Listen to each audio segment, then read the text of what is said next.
stop everything. Imagine a man who controls the Seattle tech landscape, a ruthless CEO who lives in a glass mansion on Lake Washington. He has everything, except his sanity. Driven by fear of failure, he screams the words that shatter his perfect life. "I want a divorce." 3 years later, he is a shadow of his former self, humbled by loss. But halfway across the country, his quiet, discarded ex-wife is flying business class with their daughter, carrying a secret success that is about to change both their futures forever. Subscribe to our channel and like this video if you believe in second chances. The echo of betrayal. Julian Vance's voice tore through the marble halls of his waterfront mansion like a thunderclap. "I want a divorce!" The words echoed, sharp and final, leaving the air heavy with something colder than anger. Anya Novak stood by the window, holding little Chloe close to her chest. She didn't cry, didn't plead. Her silence unsettled him more than any argument could. The late afternoon light poured through the tall glass panes, falling across his perfect suit and her tired face. Two people who no longer recognized each other. He had once loved her deeply, or at least he thought he had. But the past year had turned him into a stranger. Sleepless nights, endless meetings, numbers that stopped making sense, and his tech company, Ascend Digital, slipping through his fingers. The pressure twisted him into someone he hated. Anya, with her quiet strength, had become a mirror reflecting everything he wasn't anymore. He couldn't bear it. So he shouted, not because he wanted freedom, but because he needed to hurt someone before the world hurt him again. Anya felt the floor vanish beneath her, yet she didn't move. She watched him pace the room, his dark hair disheveled, his intense blue eyes wild. This was not the man who once promised her a lifetime of sunsets and laughter. This was someone fighting ghosts only he could see. She wanted to reach him, to remind him who they used to be, but she knew it was too late. "Take whatever you want," he said finally, exhausted, running a trembling hand through his hair. "Just go." The word came out barely audible, but she heard it as clearly as if he had screamed again. She looked at him one last time, not with anger, but with a quiet, heartbreaking clarity, and nodded.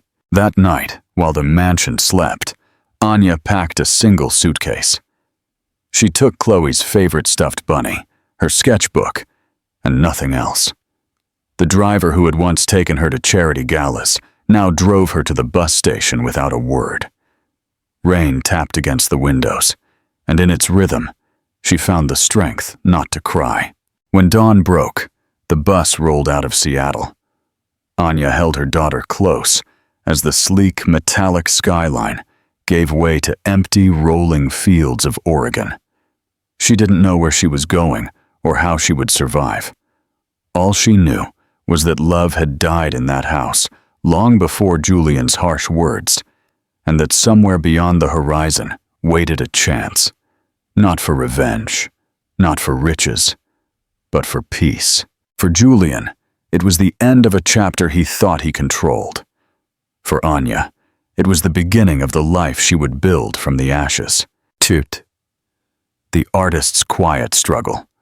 The apartment above the bar in Portland was barely large enough for a bed, a crib, and a table that tilted slightly to one side. But to Anya, it was a beginning. A space where she could breathe without feeling watched. Her days were long and exhausting. She found a job in a small diner 3 blocks away, serving coffee to people who never looked her in the eye.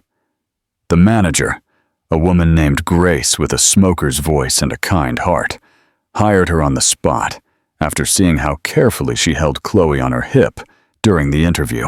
Every night she returned home smelling of grease and coffee grounds, her hands raw from scrubbing dishes.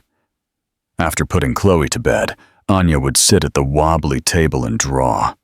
The single lamp cast deep shadows on her sketchbook as she filled page after page with whimsical characters, small foxes in scarves, stars that danced, and little girls who climbed ladders into the sky. She drew not for money at first, but for sanity, to remember that she was still someone capable of creating beauty in a life that had turned gray. One evening, while cleaning up spilled soup at the diner, she overheard two customers talking about a children's book competition hosted by a large publishing company downtown. The grand prize was small, but it came with a contract and the chance to be seen. The next morning, she sent her submission online from a borrowed laptop, her heart pounding as if she had just taken a leap off a cliff. The days that followed were ordinary and heavy. One quiet Sunday morning, as she was folding laundry, her phone buzzed with an email notification.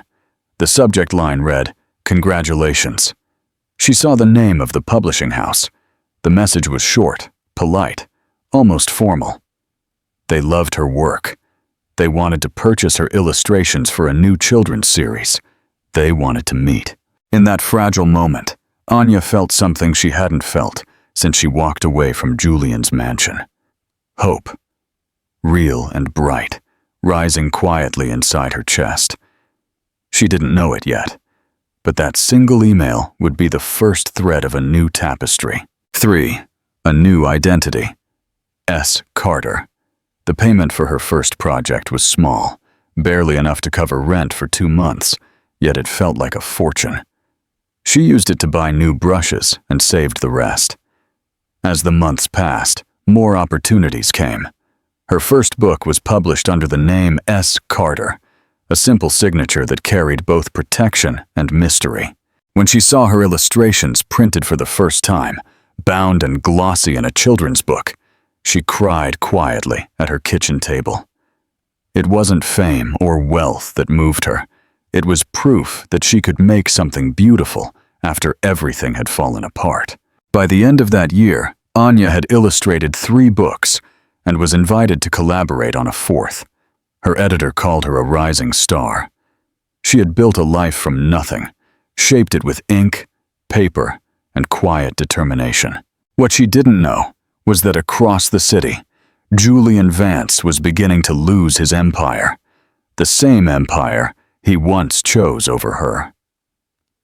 Their paths were moving again, though neither of them yet understood that destiny was drawing a slow, deliberate circle that would one day bring them face to face once more. By 4. Julian's humbled silence. Julian Vance's world began to crumble long before he realized it. The betrayal came quietly, like a knife slipped between the ribs. One morning, he arrived at the office to find his access revoked, his name removed from the board, and a letter explaining that his shares had been transferred by his partner. Legal battles followed, brutal and public. The man once celebrated on magazine covers became a cautionary tale, a symbol of arrogance and greed.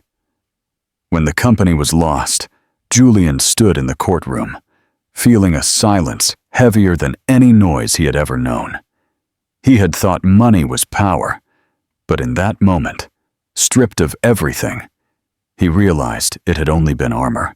He sold the mansion, the cars, the yacht he barely used. The city looked different from his new, smaller apartment overlooking the Puget Sound. Without assistants and chauffeurs, he walked among ordinary people and saw things he had never noticed before. The exhaustion in a waitress's smile, the quiet dignity in those who had nothing to boast about. At night, when sleep refused to come, he would sit by the window, remembering Anya's face the day he told her to leave. He began to see the truth he had buried under ambition. Anya had not been his weakness. She had been the only part of him that was real. He wondered where she was now, if she had found peace or if she still hated him. He didn't dare look for her, believing he didn't deserve to. V. The business class encounter. The morning of the flight felt strangely calm. Anya stood at the Portland International Airport, PDX gate, with Chloe's small hand clasped in hers. She had been invited to Los Angeles for the International Children's Literature Awards, where her book, The Moonchild, had been nominated for Best Illustrated Story of the Year. She was flying business class for the first time, a quiet, symbolic victory. Julian boarded the same flight without noticing them. He was traveling for business, or at least what was left of it. After years of rebuilding, he had managed to find small footing as a modest consultant. He sat in the business class section, tired, but at peace. When Anya stepped into the cabin, balancing her carry-on and helping Chloe find their seats, she barely glanced around. Yet as she straightened up, her gaze brushed across a familiar figure in the next aisle, and her heart stopped for a beat. The dark hair, the sharp line of the shoulders, the stillness she remembered too well. It was Julian. She quickly looked away, pretending to adjust Chloe's seatbelt. Her hands trembled slightly, but she forced a steady smile for her daughter, who was gazing in awe at the flight attendants. Julian didn't notice her at first. It wasn't until the flight was in the air, when he stood to reach for a folder from the overhead bin, that his eyes fell on her. The world seemed to tilt. She was sitting 3 rows ahead, and next to her sat a little girl, legs swinging, whispering to a stuffed rabbit. He stared, trying to process what his heart already knew. Anya looked up then, and their eyes met. The moment stretched, wordless and unbearable. In her gaze, he saw not accusation, not hatred, but a quiet strength that unsettled him. She had changed. The woman sitting there was no longer the one he had left behind. She was someone rebuilt from pain, composed of grace and fire in equal measure.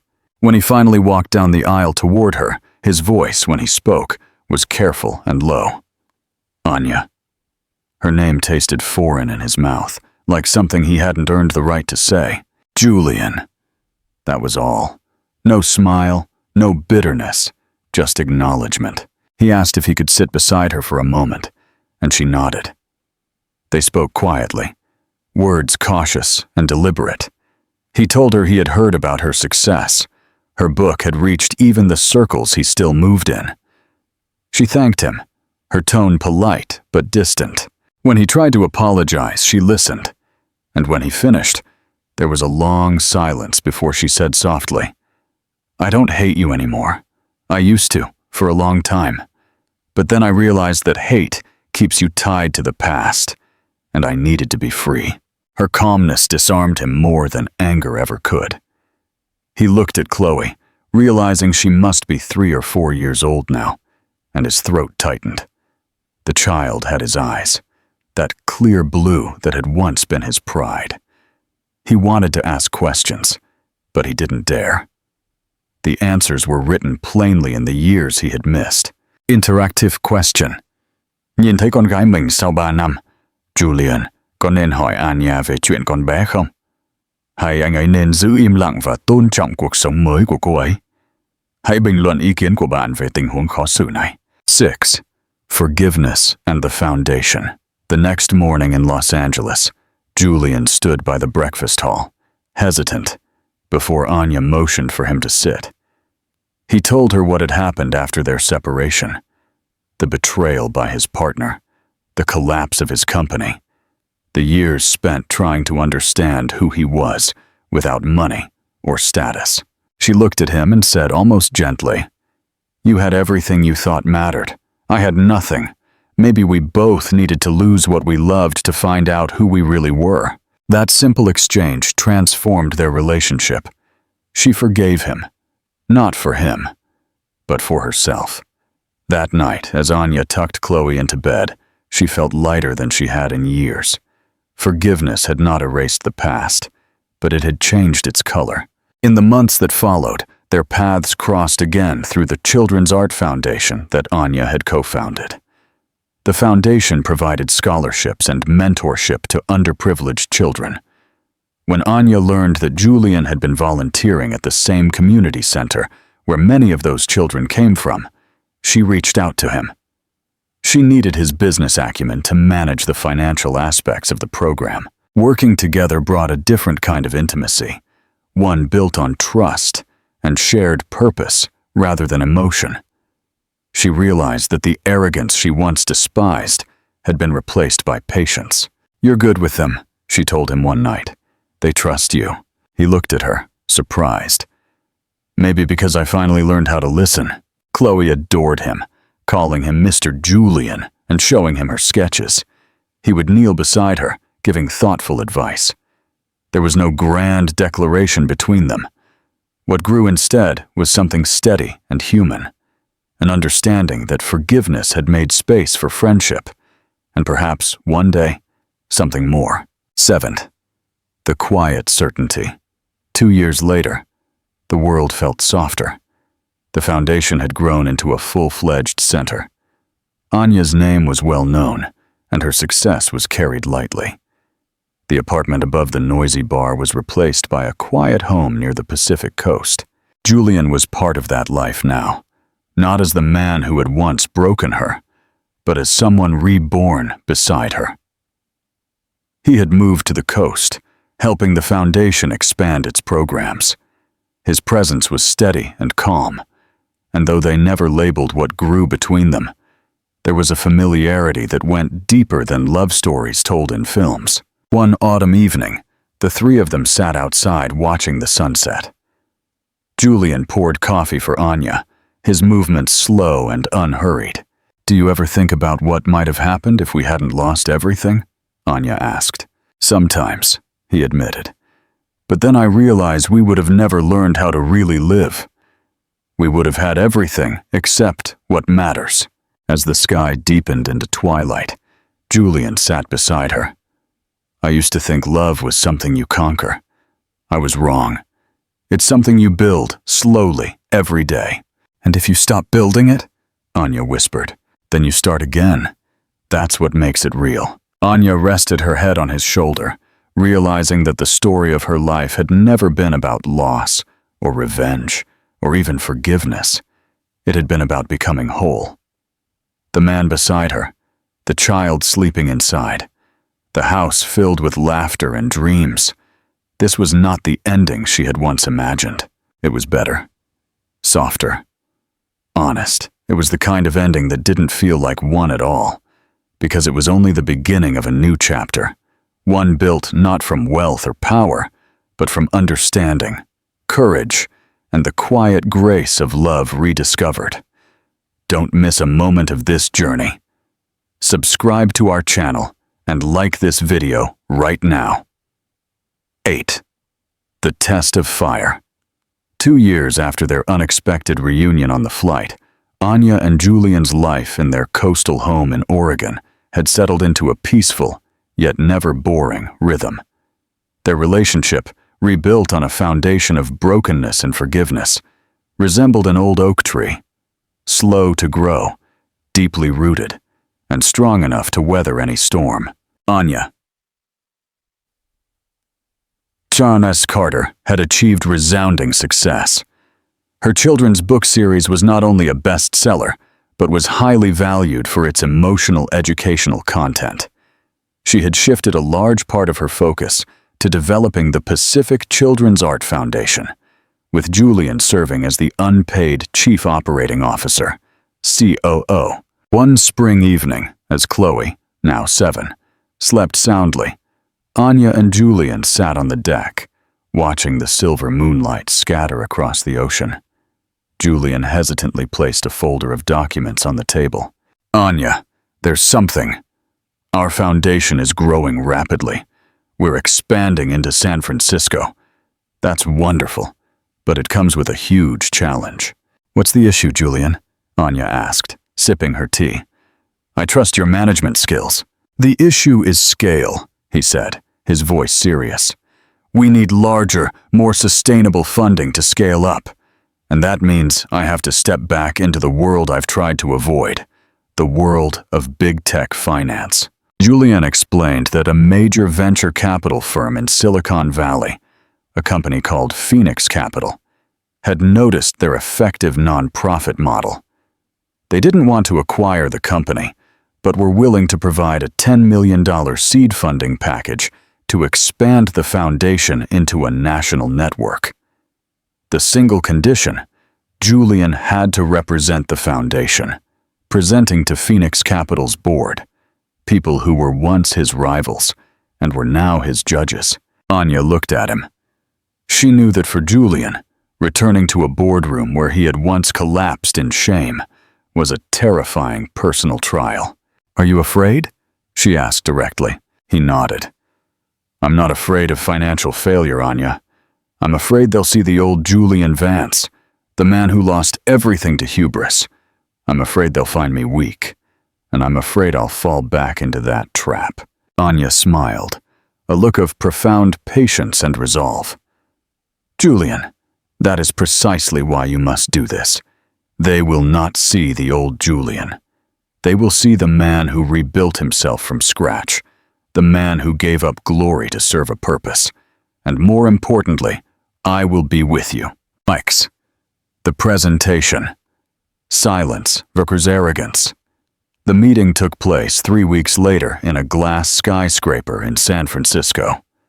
The Phoenix Capital boardroom exuded a chilling, distant atmosphere, reminding Julian of his golden and fuller days in Seattle. He wore a simple suit, not expensive Tom Ford, but a well-tailored piece that conveyed unostentatious professionalism. He was accompanied by Anya, who wore an elegant woolen dress and carried her own portfolio. Notably, among the board members was Marcus Thorne, the CEO of Phoenix Capital, the very former business partner who had betrayed and seized Julian's company, Ascend Digital, years ago. As Julian began his presentation, Marcus Thorne smirked. "Julian Vance," Thorne drawled, his voice laced with mockery. "Quite a turnaround. From running $1 billion company to asking for money for an art foundation. Sounds like a significant step down, wouldn't you say?" Blood rushed to Julian's face, but he took a deep breath, recalling Anya's calm eyes. He answered, not with anger, but with a soft truth. "Mr. Thorne, I am not asking for money. I am presenting a proven social impact investment model. And yes, I have learned that a step down can be a huge leap forward when it is aimed at the right purpose. I no longer measure value by assets, but by influence." Julian spoke of sustainability, student retention rates, and the foundation's social return on investment, SROI. He handled the financial details with both transparency and humility. Then, Anya stepped up. She did not talk about budgets. She opened her portfolio and projected children's drawings onto the screen. Vibrant, hopeful images. "I am S. Carter," she said, her voice soft yet firm. "And this is our true value. We don't just teach painting. We provide traumatized children with the language to heal." She concluded with a striking question. "Gentlemen, will you invest in the market's anxiety or in the next generation's hope?" The room fell silent. Marcus Thorne, who had been ready for a fierce argument, was disarmed by Anya's sincerity and quiet power. Interactive question. If you were Marcus Thorne, would you agree to fund Julian and Anya's foundation? Would this decision stem from goodwill or from recognizing the model's actual business value? Let us know your thoughts in the comments. Sex. The unspoken truth. In the end, Phoenix Capital agreed to the $10 million funding. Not out of kindness, but because their model was too effective to ignore. Julian and Anya had won. On the flight back, Julian looked at Anya, his eyes full of gratitude and admiration. "You did it, Julian. You faced the past and won with your new self," Anya said. "We did it, Anya," he corrected her. "I couldn't have done it without your silence, the peace you bring, and the work you built." Upon landing, they decided on a special dinner at an elegant restaurant. Julian, in a moment of impulse, placed a simple, subtle ring made of recycled white gold on the table. "I am not asking you to marry me, Anya," he said, his voice trembling.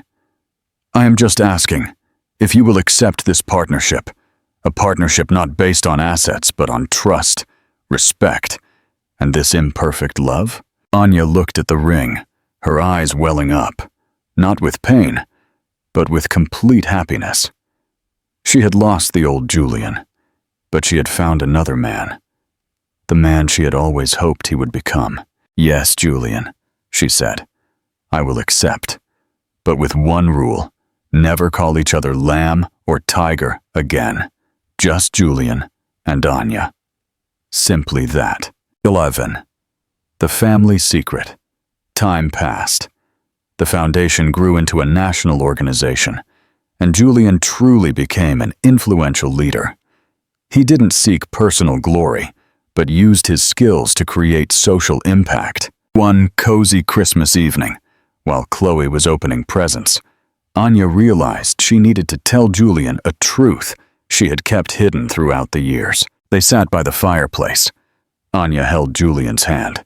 "Julian," she began, "when you screamed, 'I want a divorce,' your company Ascend Digital was on the verge of collapse due to Marcus Thorne's greed and mismanagement, right?" He nodded, a flicker of pain crossing his face. "I knew that," Anya said, "not just from the press. When you told me, 'Take whatever you want, just go,' I didn't take a penny of our joint assets. But before I left Seattle, I did one thing." Anya handed Julian an old USB drive. "I spent a lot of time at home back then, Julian. I saw your worry.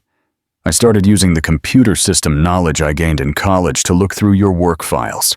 I found the evidence of Marcus Thorne's financial manipulation and illegal share transfer." Julian froze. "You mean you could have saved my company?" "Yes," Anya admitted. "I copied all the evidence. I intended to use it. But when you screamed those words, I realized that if you saved your company with money and power, you would never change. You needed to lose everything to find yourself again. So," Anya continued, her voice light as a feather, "I kept that evidence. I used my knowledge of copyright and intellectual property to register the name S. Carter and started my career from scratch.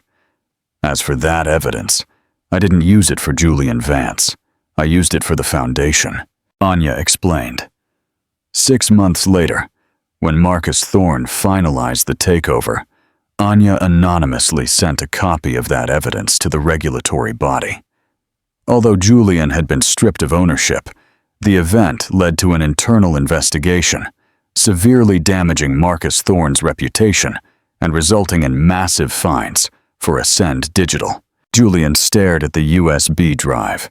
This truth was monumental. Anya hadn't just forgiven him. She had protected him from himself by allowing him to fall. And then she had quietly punished his enemy without him having to lift a finger. You are an incredible strategist," Julian whispered, speechless. "No, Julian," Anya said, placing her hand on his. "I was a mother. I protected my daughter from the man you had become, and I gave the man I love a second chance to truly live. That was the choice, and that is our Christmas gift." Julian held her tightly. There were no more words. He had had everything, but now he truly had everything. 12. The final legacy. 2 years later, Julian and Anya celebrated the foundation's 5th anniversary. They held the celebration not at a luxurious estate, but at their first children's art center in Portland. Julian, calm and grounded, delivered the keynote speech. He didn't talk about the $10 million grant, but about the impact. He announced that the foundation had scaled up, educating over 10,000 children. At the end of the ceremony, Julian took Anya's hand, and they both looked towards Chloe, who was laughing, her blonde hair shimmering under the lights. "Anya Novak," Julian said, his voice emotional. "You are the one who taught me that silence is not an absence, but a power waiting to be unlocked. You are an architect. You rebuilt our world from the ruins, one stroke at a time." They were no longer Julian Vance, the arrogant tech titan, or Anya Novak, the discarded wife. They were a team, a partnership, and a family that had found purpose. Meaningful ending and key. The story of Anya and Julian is a testament to one truth. The real legacy is not in the skyscrapers we build, but in the people we help rise. Julian had to lose everything to find himself, and Anya had to risk everything to find freedom. They taught us that forgiveness is an act of power, and true love does not arrive like a storm, but quietly, through daily acts of kindness and patience. What do you think was the greatest gift Anya gave Julian? His downfall, or her forgiveness? Share your insightful thoughts in the comments section below. If this story inspires you, like it, share it with your friends, and subscribe to our channel. We will return with more stories of rebirth and rebuilding life stronger than before. Hit the notification bell so you don't miss out. Anya and Julian's journey has changed so many lives. Subscribe to our channel and share this video immediately. Heartbreak, the new architecture of power. 4 years after the unexpected reunion on the flight, Anya and Julian's life on the Oregon coast was no longer a story of rescue, but a manifesto of purpose. They had officially married in a private, warm ceremony by the ocean, with Chloe as their only flower girl. Anya's ring was not a lavish diamond, but the recycled white gold band, symbolizing recreating value from the discarded. Julian, now the CEO and public voice of the Pacific Children's Art Foundation, PAKF, had become the model of a wise leader. He no longer spoke of beating the market, but of building resilience. The technology and finance knowledge he once used to create Ascend Digital were now applied to create a sustainable art supply chain for PAKF. Anya S. Carter redesigned the foundation's main center in Portland.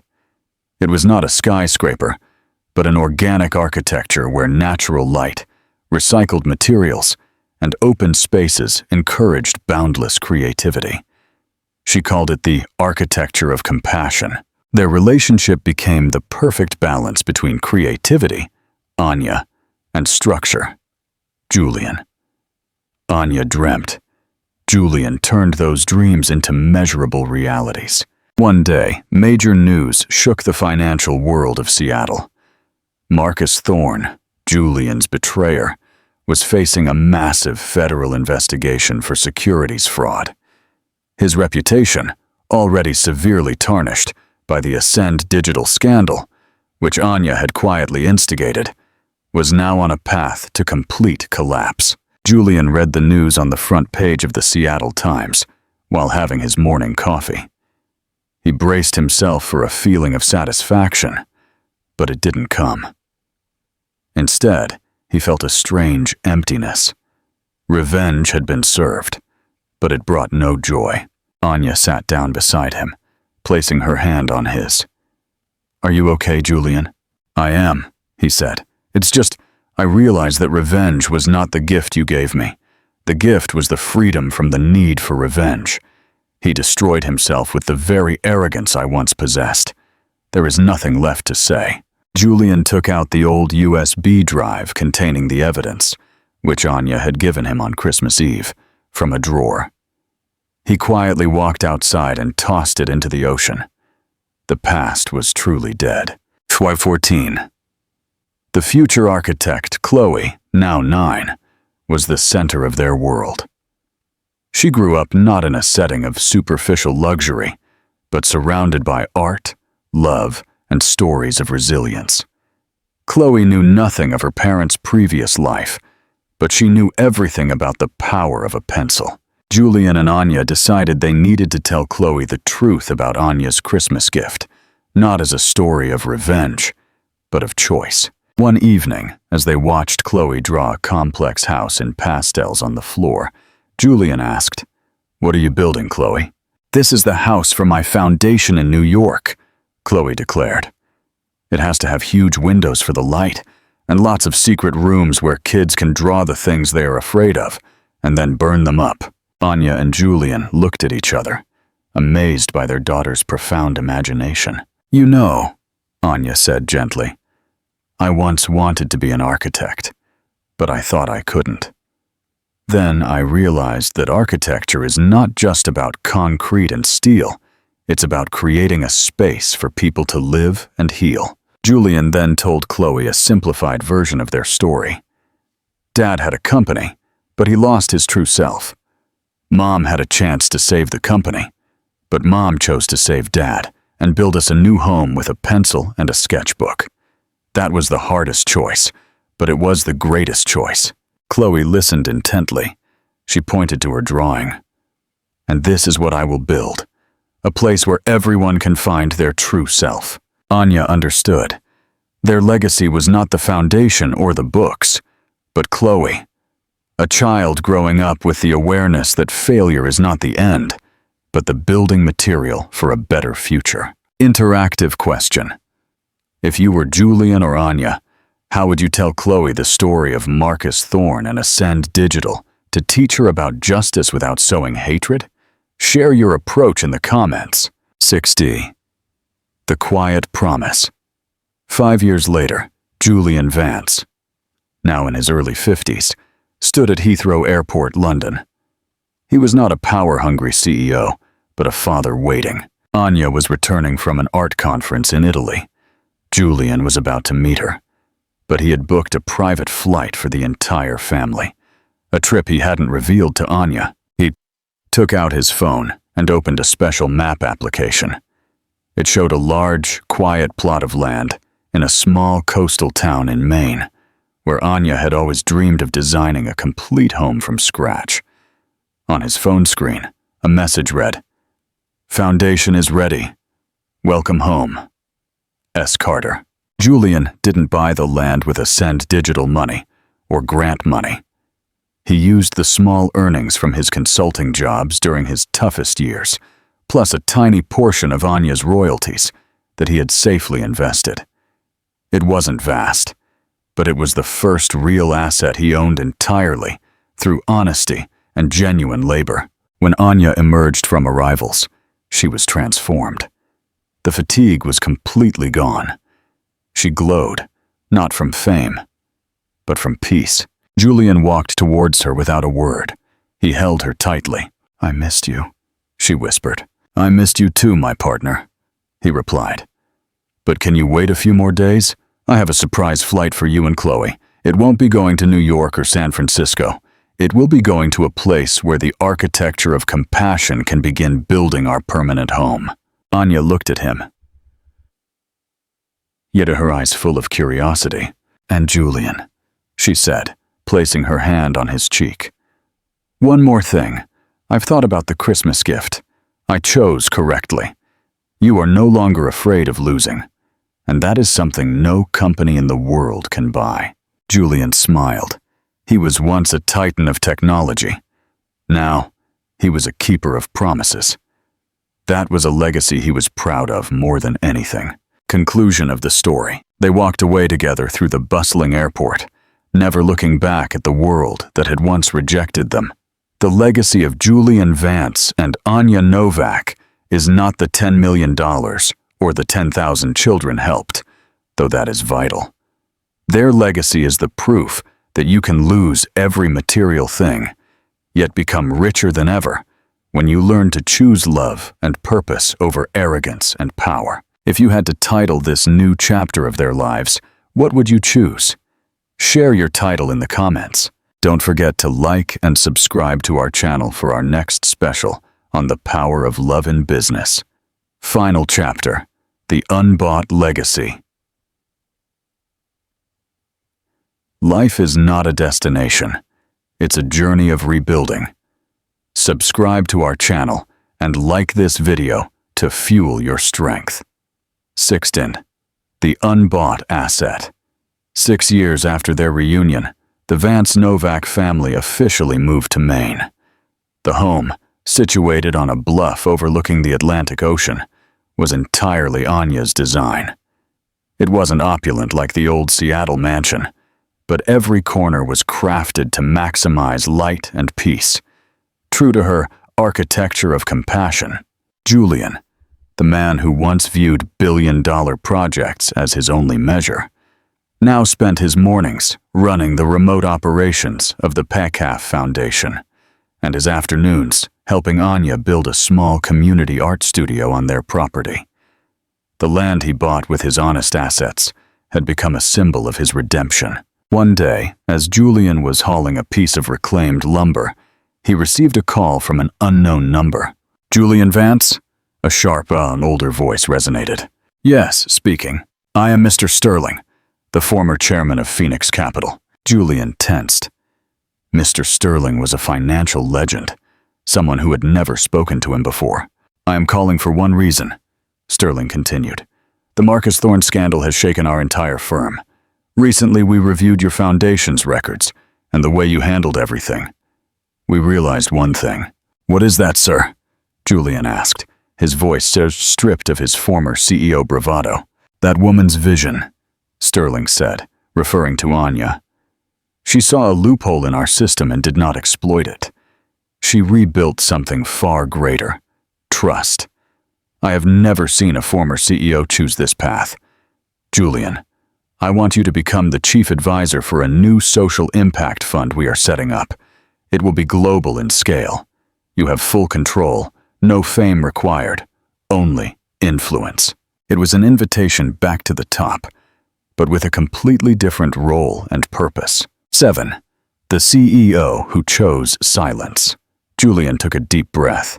He looked out at the Atlantic Ocean, where Anya was teaching Chloe to paint with watercolors.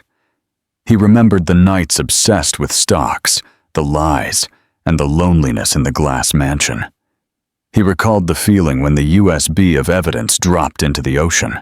"Mr. Sterling," Julian replied, his voice calm and definitive. "I am grateful for the offer, but I have to decline." The silence on the other end of the line was long. "Why, Julian? This is your chance to right your biggest wrong, to prove your true worth." "My worth," Julian said, looking at his wood dust-covered hands, "is no longer defined by the zeros in a bank account or the list of investors I serve. Currently, I am the COO of a children's art organization and a construction assistant for my wife. These are the roles I choose. We have a different vision, and right now, my priority is the integrity of this home and the resilience of my daughter." "You are turning down $1 billion legacy," Sterling said, clearly skeptical. "I am building an unbought legacy, sir," Julian replied. "And that is the most sustainable one." Julian politely ended the call. He felt a profound sense of relief, a final severance from the golden shackles that once bound him. Interactive question. If you were Julian, would you accept the offer to return to a high-power but purpose-driven role, or choose the current quiet life? What defines success for you? Share your perspective in the comments. The enduring legacy. 8 years later, the Pekaf Foundation had a presence in 12 states, impacting hundreds of thousands of children. Julian and Anya were a power couple, not in the financial world, but in social impact. They were sitting on their deck watching Chloe, now 14, who was sketching a complex architectural design for her new school. "She's going to be a great architect," Julian murmured. "She is going to be herself," Anya smiled. "And she will know that true strength lies in choice, not in the power others grant you." Julian looked at Anya, the woman who had given him the chance to see the beauty of simplicity. He had lost all his prestige, but he had gained a family, a purpose, and a partner who had saved his soul. Julian Vance, the former tech titan, found the answer to the question he had once screamed. He didn't want a divorce. He wanted to end his old self to begin anew. Conclusion of the story. They sat there, listening to the waves crash and the sound of chalk rubbing on paper.